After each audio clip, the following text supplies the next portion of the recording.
من شر الشيطان اللعين الرجيم بسم الله الرحمن الرحيم الحمد لله القائل في محكم تنزيله كل أسألكم عليه أجرا إلا المودة في القربى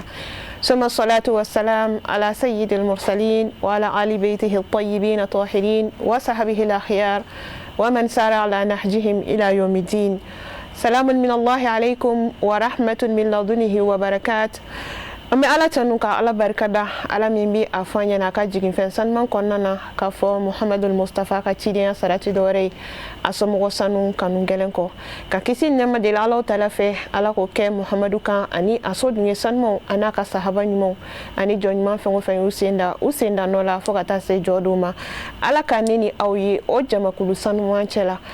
ka fo ka wale mando aw fengo fe de sokole mbana ni wati na maliko no fo kata se maliko ka ama fo aw dangana ni jam kan karangale min sigira ka sangani Imam Ali alayhi salam alika bangili hukum konnana awni aw amseka walanda anita shi chama soro ni cheba in kanyana maya konnana ajuguba amseka taka ladigelike ina fo ambela jeli ma kalama ni arajabu jora kaba bela jeli hakli bi jigini wati na ka sababu yake ambaye Haidara Hajar Tungara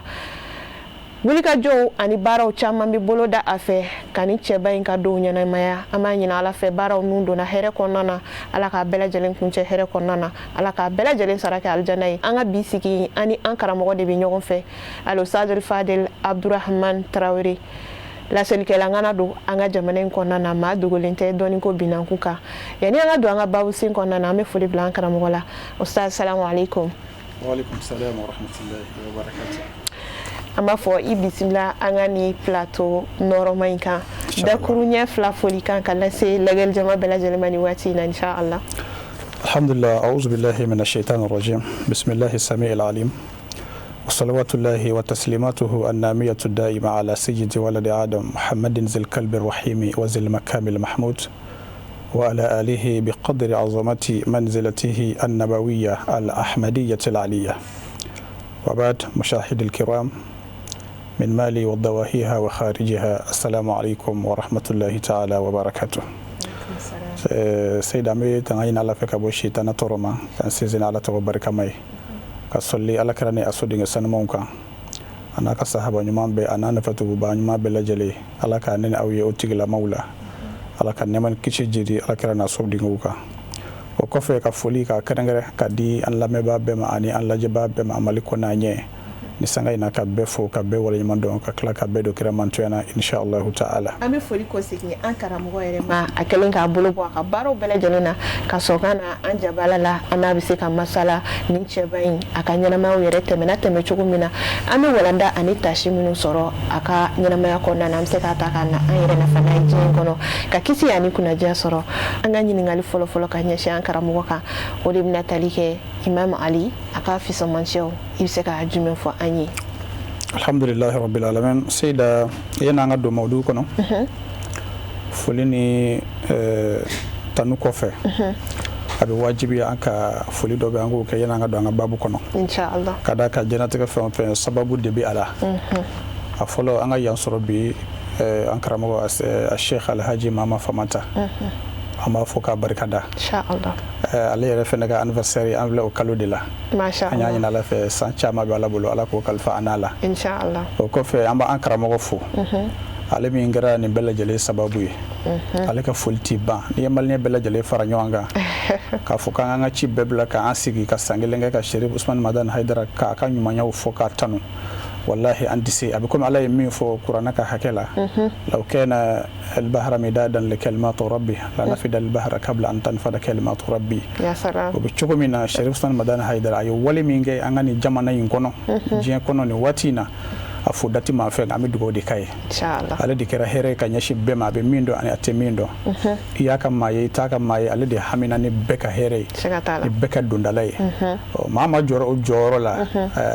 wallahi ibi fon fa ala rabula o kuma nanga do ka foko ala kera Valerie Minyi akala ni ko fe kitabu kono ka pratique ka ira mo la ka mo tike mena ka nyashi abara kelma asbabu ya ledi sigatala ala kira refana ka don ko fe aka dimba ka beta kilengele ka kelengele be ka do bo ka jo ka bo dibila ka bebo akalama a sababu ye ale de fɔlɔ mawludu ko kuma dɔn fɔlɔ ale nan'o da kɛnɛ kan mawludu ko kɔfɛ alakira n'a ka denbaya ja olu fana ka don fana b'o kan ka ɲɛnamaya an kun t'o dɔn mais a tun bɛ sɛbɛnfɛnw kɔnɔ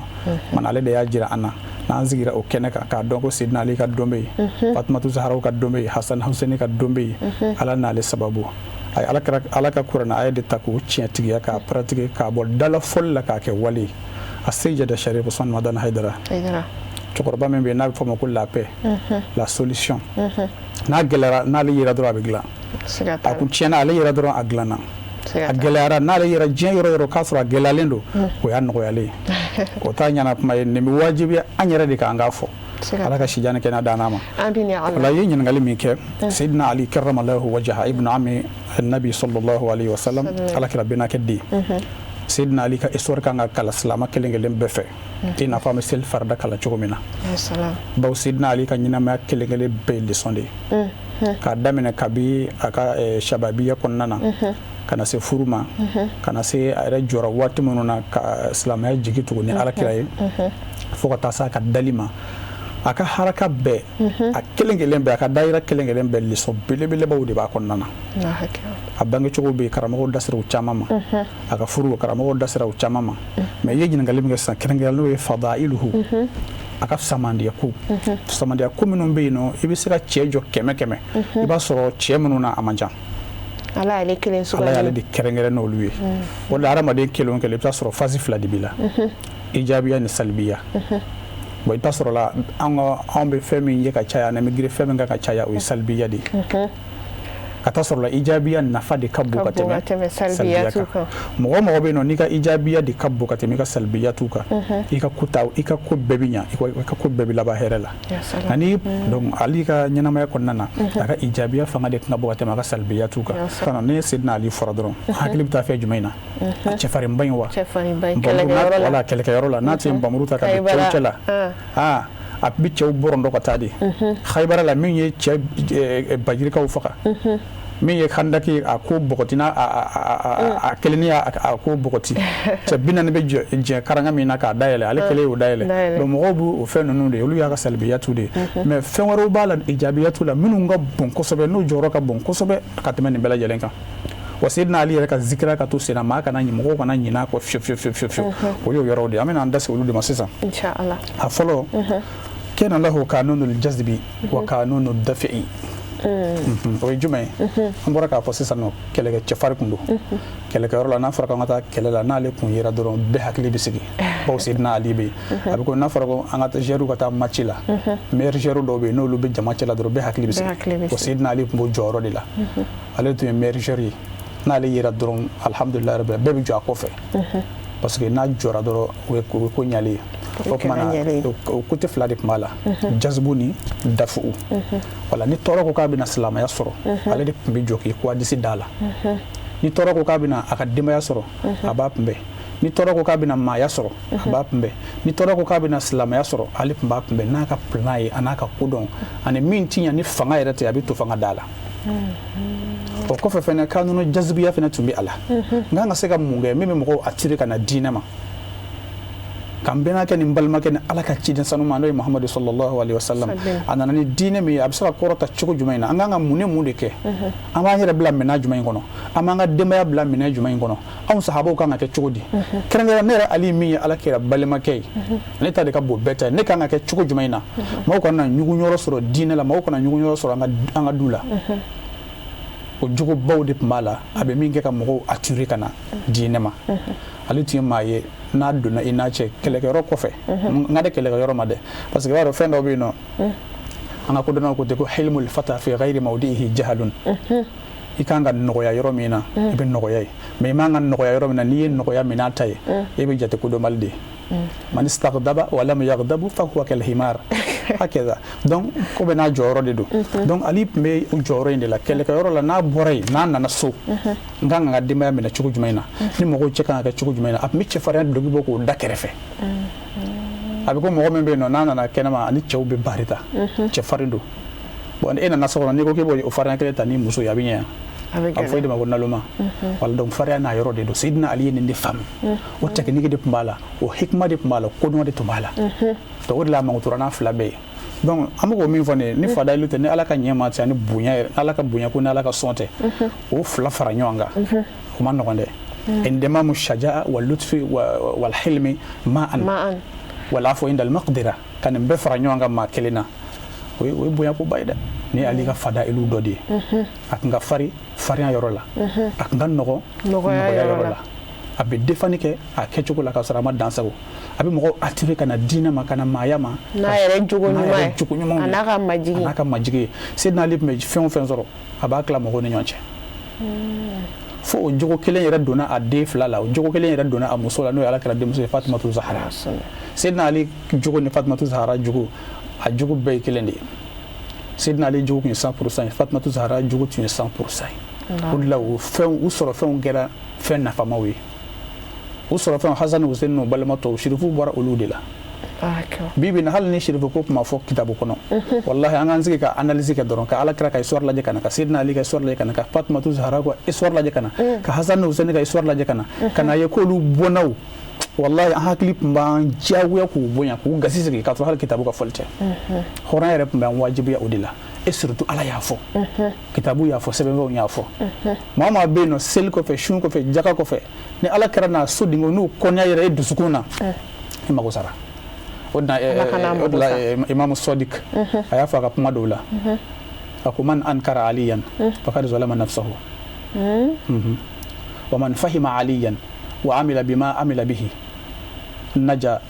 wa faza Imam Sadiq ka kuma dɔ de ni a ko cɛ o cɛ ye Seydina Ali faamuya k'a ka maqasidu faamuya ka baara kɛ n'a ka laɲini ye a ko i kunna bɛ diya diɲɛ na i kunna bɛ diya lahara Seydina Ali dama ko tɛ Alakira n'a ka denbaya bɛɛ de ko don parce que u ye fɛn fɛn kɛ ɲuman de don u ma juguman kɛ a Seydina Ali ka histoire bɛɛ la fɛnɛ i t'a ye k'a fɔ ko Seydina Ali a ye ko dɔ kɛ min ye ɲugutɔna ko ye jogo dɔ la k'o yɛrɛ Seydina Ali la ko ɲugutɔna ko don ne m'o ye sɛbɛnfɛnna fɔlɔ k'a fɔ ko Seydina Ali ko walimuso kanuna tun don ne m'o ye sɛbɛnfɛnna Seydina Ali k'a tun bɛ mɔgɔw namara m'o ye sɛbɛnfɛnna m'o mɛn dɔnnibaa da Seydina Ali k'a tun bɛ mɔgɔw jigi tigɛ i jigi tigɛlen selen kɔfɛ a ma k'i tɛ jigitigiw yɛrɛ sɔrɔ ne m'o ye sɛbɛnfɛnna Seydina Ali n'a gɛlɛyara ka gɛlɛya n'i sera a ma Seydina Ali tun bɛ a ta de to yen pewu don dɔ la Seydina Ali ka balo banna pewu Fatima a yɛrɛ b'a dɔn ko balo tɛ yen quoi mais a ko Fatima ma ko dugu jɛlen ko yala ko fɛn bɛ yen wa musoɲuman bɛ tester tan de o a ko yala fɛn bɛ yen wa Fatima ko a ma ko n bɛ n'a lajɛ i ye muso ɲuman ye wa a ko n bɛ n'a lajɛ mais n'i ye nin kɛ jaralakamuso dɛ ka fɛn kɛ ye wa kuma e yɛrɛ t'a kalama ka tɛmɛ ne kan a bɛ k'a bɛɛ da i kan a fɔ e nana ni fɛn ye wa voilà donc muso man ka kɛ ten quoi muso toujours i ka ye sabali minɛ a kɔnɔ o de la Fatima ko sabali a n'a ka furu bonya an filɛ o tɔnɔ de kan bi Seydina Ali ka nin cɛfarinya in bɛɛ lajɛlen la a n'a ka nin mankuto ɲuman ninnu bɛɛ lajɛlen muso ɲuman de y'a dɛmɛ dɛ a ye Fatima ɲininka ko fɛn bɛ wa Fatima ko ko n cɛ ko n bɛ n'a lajɛ a y'a dɔn ko fɛn tɛ yen a bɔra a don u b'a fɔ cogo min na ni Nahjul Balagha lajɛ a bɛ kuma Seydina Ali ka lahala ninnu kan kosɛbɛ a taara ɲinini kɛ a ye dɔɔnin sɔrɔ a nana n'o ye a y'a di Fatima ma ko a k'a labɛn denbaya k'a dun a ko a b'a kɔ don dɔrɔn dɔ nan'i jɔ da la delikɛla nan'i jɔ da la ko fi sabilillah a y'a di Ala ma a ko Fatima ma ko min bɛ yen a tila fila ye i ka kelen di nin ma kitabu dɔ bɛ yen o b'a lakale ka dan yɔrɔ in na kitabu dɔ bɛ yen o b'a lakale lakale cogo wɛrɛ la o kɔfɛ ko dɔ wɛrɛ nana k'a tɔni min tun bɛ yen k'a ko k'a di a y'a bɛɛ di wa yusiruna ala anfusihim walaw kana bihim khasasa Ala ye nin de fɔ o tumana diinɛ ta yɔrɔ ye shirifuw de ye wallahi diinɛ ta yɔrɔ ye shirifuw ye n'u jogo ye n'u ka kɛwale Seydina Ali ka jogo filɛ nin y'a ka fadailu de ye kɛna jawadun karim fonisiri da kun don a ye fɛn fɛn sɔrɔ ani maaw y'a tila ni ɲɔgɔn cɛ o kumana nin bɛ Seydina Ali ka fadailu la wa kana aidan muslih kana yuslihu bayna an-nas yuslihu bayna al-kawn ni ko gɛlɛyara ou bien ni ko k'a bɛna tiɲɛ Seydina Ali de tun bɛ kɛ solution ye k'a dilan e min kan ka sabali a b'a fɔ i ka sabali e min bɛ hali ni jo don a b'a fɔ sabali e min bɛ ni jo tɛ fɛnɛ a b'i ka tiɲɛ f'u ye bonya ni karama ni nɔgɔya kɔnɔna na o kumana nin phase bɛɛ tun bɛ Seydina Ali la an ka u faamuya puis an ka ninnu ta ka baara kɛ n'a ye inshallah o de ka bon n'a bɛɛ an b'i yɛrɛ fo ka i wale ɲuman dɔn i bɔra ka nin bilasiralikan sanuman minnu di an ma ya Rabbi Ala ka n'a ta yɔrɔ langoloya amina ya Rabbi siga t'a la ni nin lajɛli jɔnmaw an ye faamuyali caman sɔrɔ i bɔra ka laseli min k'a ye Imam Ali ko kun kan surtout i da sera a ka fisamantiya min ma ka da ka kuma caman n'a fɔra Imam Ali dɔrɔn bɛɛ lajɛlen hakili bɛ jigin cɛfarinba in de la kɛlɛkɛyɔrɔ ninnu na mais ne ni lajɛli jama an y'a faamuya ko Ali jogo kun dalen tɛ cɛfarinya dɔrɔn ma majiginbaga kun don ka fara ka cɛfarinya in kan kodɔnbaga kun don ka fara ka cɛfarinya kan wa hinɛbaganci fana kun don a n'a ka nin fariyanba ye an b'a ɲini Ala fɛ ya Rabbi Ala ka faamuyali ko ɲuman di an ma ka taga baara kɛ n'a o ka bon n'a bɛɛ Ala k'o nɔgɔya an ma hali bi walasa ka fayidaw jidi Ustaz Abdurahman i bɛ se ka mun fɔ an ye Imam Ali a ka karamatiw kan n'an b'a fɔ a ka bonya Ala ye bonya minnu kɛ a ye Ala ye kabako minnu kɛ a ye inshallah alhamdulillah Seyda i y'o min fɔ o bɛ caman bɛ Seydina Ali la a caman hali a tɛ fɔ ka ban Ala ye bonya ko minnu kɛ bonya ko kabako ko minnu ma karamatu walima ajaibu bɛɛ se ka ko minnu kɛ ko minnu kɛli a bɛ kɛ kabako ye maaw ɲɛna Ala tun y'o caman nɔgɔya Seydina Ali ye a b'a dɔn ka faraw bɛɛ kan Seydina Ali tun bɛ maloya n'o fɛn ninnu de ye Ala y'a sɔn a la i b'a dɔn fɛn dɔw bɛ yen nɔ adamaden ka so kɔnɔ fɛn dɔ bɛ i magoɲamina dɔ bɛ i yɛrɛ b'a san k'a bila i ka so kɔnɔ walima mɔgɔ bɛ n'a d'i ma nka kuma dɔ bɛ mɛn ka sɔrɔ i t'a utiliser quoi bon Seydina Ali ka karamaw la a tun bɛ mɛn ka sɔrɔ a m'o utiliser quoi parce que a b'a ye k'a fɔ fɛn wɛrɛ bɛ minnu nafa ka bon min t'o ye an m'an da s'a ma a dɔ ye jumɛn ye Seydina Ali ka karamatu adida wa mutanawi'a a dɔ tun ye jumɛn ye mukhatabatul arwah fi wadi salam voilà makan jamana ka yɔrɔ dɔ bɛ b'a fɔ ko wadi salam n ko kolon dɔ de don wolongoto in na n'i sera yen bɛɛ tɛ dɛ Ala tun y'a nɔgɔya Seydina Ali n'a ɲɔgɔnna dɔw de ye i ka mɔgɔ min bɛ yen nɔ ni n'a jɛra ɲɛnamaya la silamɛya ɲuman kan i yɛrɛ dan b'a la k'a fɔ silamɛ don alijinɛ kɔnɔ den don n'i sera wadi salamu na n'i ye salamu d'a ma assalamu alayka ya karisa k'a tigi tɔgɔ fɔ a b'i laminɛ Ala tun y'o kɛ Imam Ali Ala tun y'o kɛ Seydina Ali ye n'a kun sera wadi salamu na a bɛ fɛ ka kuma ani minnu jɛra sahabaw la ni min ɲɛnafin y'a minɛ n'a taara wadi salamu na ka salamu di k'a tigi wele a b'a laminɛ n'a bɛ fɛ ka baro kɛ n'a bɛ baro kɛ n'a bɛ tɛmɛ ka taa ka ci fɛ Ala tun y'o kɛ Seydina Ali ye o kɔfɛ fana Seydina Ali kana yusabbihu fi yadihi alhasa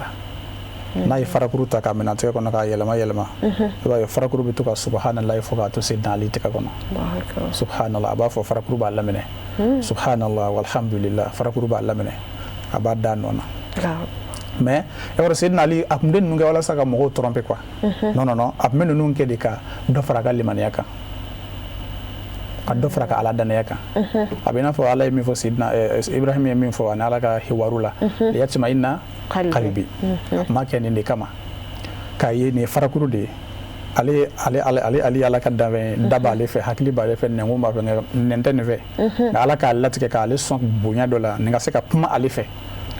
a b'ale hakili jigin min na o de ye n ka n janto n ka Ala la n kana Ala janfa cɛ o cɛ muso o muso ni Ala ye bonya ko dɔ k'i ye bonya in segi Ala ma i ka Ala sara ni bonya ye n'i ye bonya in segi Ala ma ka Ala waleɲuman dɔn n'a ye la in shakartum la azidannakum a bɛ dɔ wɛrɛ fara a kan min t'o ye Ala ka kow ti ban a ye nɛɛma min d'i ma n'i ye dɔ fara n'i y'a Ala barikada n'a ye a bɛ dɔ fara a kan hali bi walasa fayida bɛ se ka jidi Ustaz Abdurahman i bɛ se ka mun fɔ an ye Imam Ali ka dɔnni ko o dogolen tɛ maa si la aw dɔnnibagaw yɛrɛ b'a fɔ an ye ko Alakira sanuma yɛrɛ de ko ana madinatul ilm wa ali babuha ko ale ye dɔnni dugu ye ko ale ye a ko nɛgɛ ye i bɛ se ka mun fɔ an ye Imam Ali a ka sɛbɛnfɛnw na a ye sɛbɛnfɛn minnu sɛbɛn a ka ɲɛnamaya kɔnɔna na ni ayiwa an ka dɔnnibagaw y'u wɔlɔfi anw ye anw diɲɛ laban maaw bi an bɛ se ka ta n'a ye k'an yɛrɛ nafa n'a ye cogo jumɛn a ka ladilikanw na a n'a ka kodɔn kumaw an b'a ɲini fɛ k'o dɔɔni fɔ an ɲɛna alhamdulillah Seyda nin yɔrɔ in c'est très très important Seydina Ali n y'a fɔ kuma daminɛ na a ka halaka bɛɛ a ka maaya halaka bɛɛ a bɛɛ ye leçon de a bɛɛ ye darisu de ye bon Seydina Ali ka dɔnni a n'a ye kumakan minnu sɛbɛn n'a bɛ silamɛw nafa a bɛ maaya nafa a bɛ diɲɛ nafa a bɛɛ ma se ka sɛbɛn bien vrai que caman sɛbɛnna dɛ nka o ye fitinin de ye ka bɔ caman na quoi wa diɲɛ da ni bi cɛ wala Seydina Ali tununi ka se bi ma Seydina Ali ka dɔnni ne bɛ se k'a fɔ dɔnni o dɔnni bɛ yen n'an bɛ ka baara kɛ n'a ye ou bien n'an bɛ ka a kalan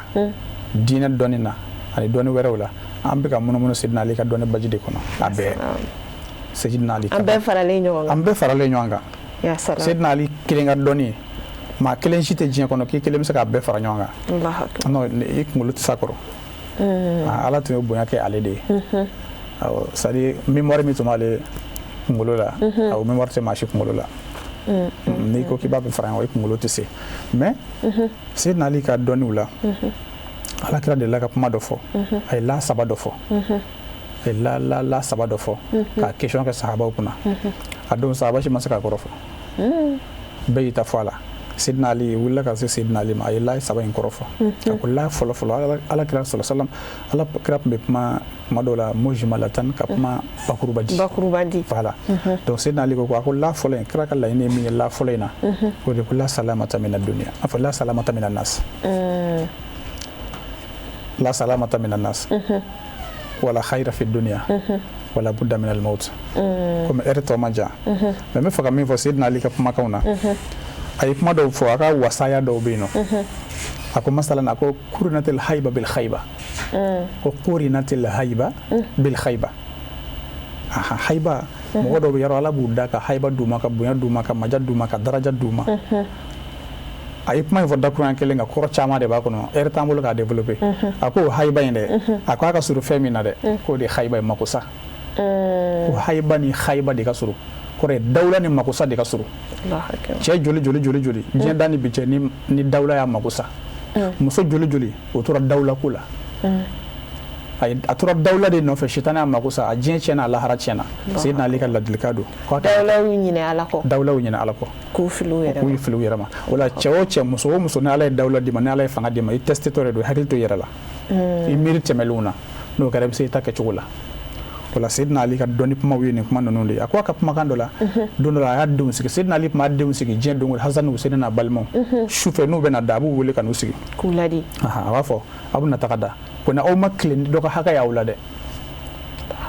ni dɔ ka hakɛ b'aw fɛ a ye taa hakɛ di a ka sɔrɔ ka n'a da ni dugu jɛra n'u nana foli k'a la a b'a fɔ ko yari aw ma si ni dɔ ka hakɛ y'aw la ni dɔ ka hakɛ b'aw la i t'a di Seydina Ali fatura a tɛ kitabu si kɔnɔ ko a sara ni dɔ ka hakɛ y'a la a ko kumakan in na a ka kumakan ninnu na a ka dɔnni kumaw la ko la tazlimanna izma kunta muqtadira fa zulmu aqibatuhu yatika bin nadami tanamu aynayka wal mazlumu muntabihu yad'u alayka wa aynu llahi lam tanami Allahu akbar ni kuma bɛɛ ni kuma in kan ka fɔ anw diɲɛ laban maaw kulo kɔrɔ diɲɛ don o don sɔgɔmada fɛ ani diɲɛ don o don wulada fɛ k'i kana maaw tɔɲɔ kuma min na ni se bɛ yen a ko tɔɲɔli si tɛ yen fo k'a sɔrɔ a laban ye khusranu ye bɔnɛ ye a ye fanga t'o kunbɛn se t'o kunbɛn dɔnni t'o kunbɛn cɛ o cɛ kafara ka yaada n'i ka se n'i ka fanga n'i ka dɔnni n'i ka sɔrɔ ye a bɛɛ laban ye maloya ye a bɛɛ laban ye bɔnɛ ye a bɛɛ laban ye halaki ni ta tiɲɛ Seydina Ali a tun bɛ de fɔ ka caya a ko i bɛ min tɔɲɔ e dan bɛ sunɔgɔ la waati min na o sanga la a ɲɛ jo bɛ a bɛ ka kuma dali masa fɛ a ko dogo tɛ bɛ dɛ o kumana mɔgɔ min tɔɲɔra a bɛ dogo min kɛ a bɛ fɛn min fɔ Ala ye o kuma fɛ a tɛ bi dɛ a b'a sɔrɔ e ɲinɛna ka sunɔgɔ o b'a sɔrɔ e yɛrɛ ɲinɛnen don mais dali masa tɛ sunɔgɔ ale tɛ sunɔgɔ ale tɛ ɲinɛ tanamu aynayka wal mazlumu muntabi yad'u alayka wa aynu llahi lam tanami Ala tɛ sunɔgɔ wala Seydina Ali ka ladilikanw dɔnni kumaw kuma bakuruba minnu n'a tun b'o fɔ a caman de bɛ yen nɔ a tun b'a fɔ a ka kuma dɔw la ko man lam yazra lam yahsud a tila ka fɔ a ka kumakan dɔw la tuguni o kuma ba ninnu de tun ka d'ale ye a ko man zara al ma'rufa hasada shukura i ka sɛnɛfɛn n'o kɛra ɲumanya ye ka mɔgɔw sɔn ka ɲumanya kɛ ka mɔgɔw jigi tugu ka mɔgɔw dɛmɛ n'o kɛra maa min ka sɛnɛfɛn ye ko i ka kanfɛn bɛ kɛ barikadali de ye nka i ye fɔlɔ min fɔ i m'o kɔrɔ fɔ dɛ la tazlimanna man lam yazra lam yahsud n'e ma sɛnɛ kɛ e bɛ fɛn kan e ma sɛnɛ kɛ samiya kɛra k'e to kulonkɛ la kulonkɛ yɛlɛ la musique lamɛn la dɔnkolonkɛ la film kulo fɛngɛ la connexion kundanw na o mana ɲɔtigɛ waati maaw bɛ taa ɲɔgɔn kan waati min na ka na bila u ka jiginɛ kɔnɔ e bɛ taa mun tigɛ i ma sɛnɛ o o de la a fɔra ko kodɔnnaw ka kuma de ko wa ma yuhlikuna illa dahar nin bɛɛ ye Seydina Ali ka kumaw de ye ma yuhlikuna illa dahar waati min dira an ma temps min dira an ma kana kulo kɛ temps in na quoi Seydina Ali a b'o fɔ ka kumakanw na a ko al fursatu yamurru marra sahab kama yamurru sahab aw asra minhu a ko kabanɔgɔ bɛ tɛmɛ cogo min na dɛ ko waati bɛ tɛmɛ ten de k'a ka teli ten de quoi o de la ale Seydina Ali ma sɔn kulonkɛ temps ma sɔrɔ a bolo quoi Seydina Ali ka ɲɛnamaya bɛɛ kulonkɛ temps tɛ a bolo a ma furusa foyi kɛ ko dɔ la min tɛ Ala ko ye min nafa tɛ se a yɛrɛ ma ani n'a ka mɔgɔw ma wala o temps minnu bɛ yen n'a filɛ an bolo ni an ka hakili to a la bi na bi mɔgɔw an sera hakili ye dɛ i bɛ taa sɔrɔ bi 24 heures kɔnɔ k'a daminɛ sɔgɔma ka se wuladafɛla ma Seyida i bɛ taa sɔrɔ ne bɛ dɔw bɛ sigi ni connection ye wallahi u bɛ taa forfait de ta depuis sɔgɔma seli waati bɛ tɛmɛ k'u to a la u ka maaya mago bɛ tɛmɛ k'u to a la connection dama e bɛ ka dɔ ka baara kɛlen de lajɛ e yɛrɛ tɛ hakili k'a fɔ i yɛrɛ kan ka dɔ kɛ dɔ fana k'e ta lajɛ an bɛ ɲinɛ nin de kɔ wala Seydina Ali y'o ladilikanw de fɔ an ye ko adamaden kana sɔn o ma dali kuntala ka surun o ma adamaden si kuntala ka surun o ma kana kulo k'i si la a tuma denw ladini ninnu de Seydina Ali ka wasaya minnu bɛ kitabu dɔ bɛ yen f'an b'a ka wasayaw la tep a bɛɛ ye kuma kolo girinw a bɛ adamaden nafa wala nin yɔrɔ in na komi ɛri tɔ man ca bilen Seyida n'Ala sɔnna ma an ba dɔ bɛ yen an b'a fo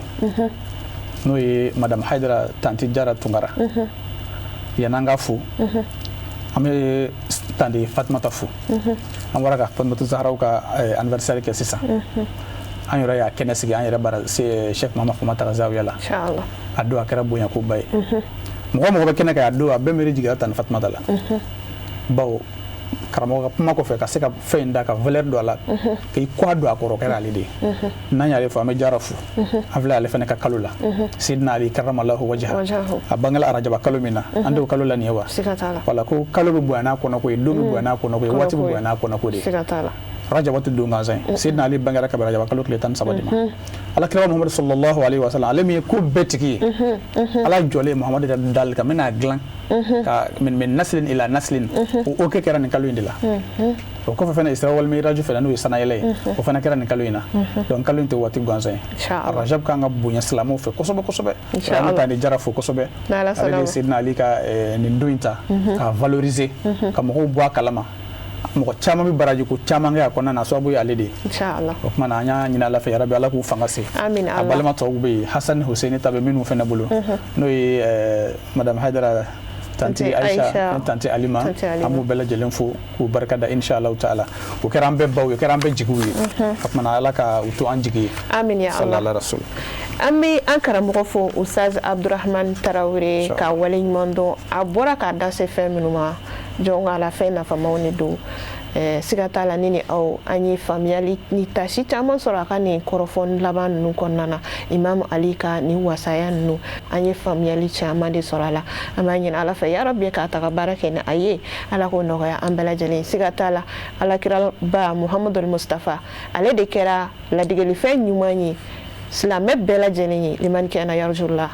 mɔgɔ n'i b'a la ɲini siga t'a la alol beitu ninnu fana olu de y'a an ka dugalenw ye olu de y'a an ɲɛsinfɛnw ye an b'a ɲini Ala fɛ ya Rabbi Ala ka faamuyali ko ɲuman di an ma Ala k'an mago to alol beitu kama k'an ka foli laban ni an ba ye Haidara Hajara Tunkara k'a fɔ Ala k'a n'a sara hɛrɛ la a n'a dɔgɔ bɛɛ lajɛlen ka foli laban an ka sababu ɲuman na diɲɛ bɛɛ lajɛlen fa alisilamɛw bɛɛ lajɛlen ɲɛ jɔyɔrɔ a Seyid Sherif Usman Madan Haidara Ala k'a nafa n'a barika ye a n'a ka denbayaw bɛɛ lajɛlen an b'u kalifa Ala la Ala min ka kalifa tɛ tiɲɛ k'a fɔ ya Rabbi Ala k'an ɲɛmɛ u la ka sijan ani kɛnɛya caman di an ma arajaba kalo caman k'o yira an na an ka sigi ni kɛnɛ ninnu kan an ka jɛ ka ɲɔgɔn masala haza wassalamu alaikum wa rahmatullahi ta'ala wa barakatuhu